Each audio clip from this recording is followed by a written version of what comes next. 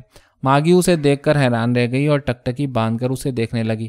ماں کو روتا دیکھ کر ٹرانسی نے ماں کو گلے لگایا اور کہا، ماں میں وہی ٹرانسی ہوں، صرف لباس اور ذرا سا حلیہ بدلا ہے۔ روتی کیوں ہو ماں؟ کیا تم خوش نہیں کہ نانی بننے والی ہو؟ دادی اور نانی بننے میں کتنا فرق ہوتا ہے ماں، ٹرانسی نے روحاسی آواز میں کہا۔ ماگی نے بڑھ کر ٹرانسی کا ماتھا چوم لیا اور بولی، نہیں، دادی نانی میں کوئی فرق نہیں، صرف نام کا ہی فرق ہے۔ اور وہ تینوں مسکرا دیے۔ کچھ دیر بعد وہ دونوں یہ خوشخبری سنانے بوائزے کے گھر گئے۔ بوائزے کے ماں باپ بوائزے کو اس حلیے میں اور ٹرانسی کے بڑے پیٹ کو دیکھ کر انگشت بدندہ رہ گئے۔ انہیں سمجھ نہ آئی کہ یہ خواب ہے یا حقیقت۔ بوائزے نے اپنی ماں سے کہا، ماں تمہارا بیٹا باپ بننے والا ہے، مبارکباد نہیں دو گی؟ بوائزے کی ماں نے نم آنکھوں سے دونوں کو گلے لگا لیا۔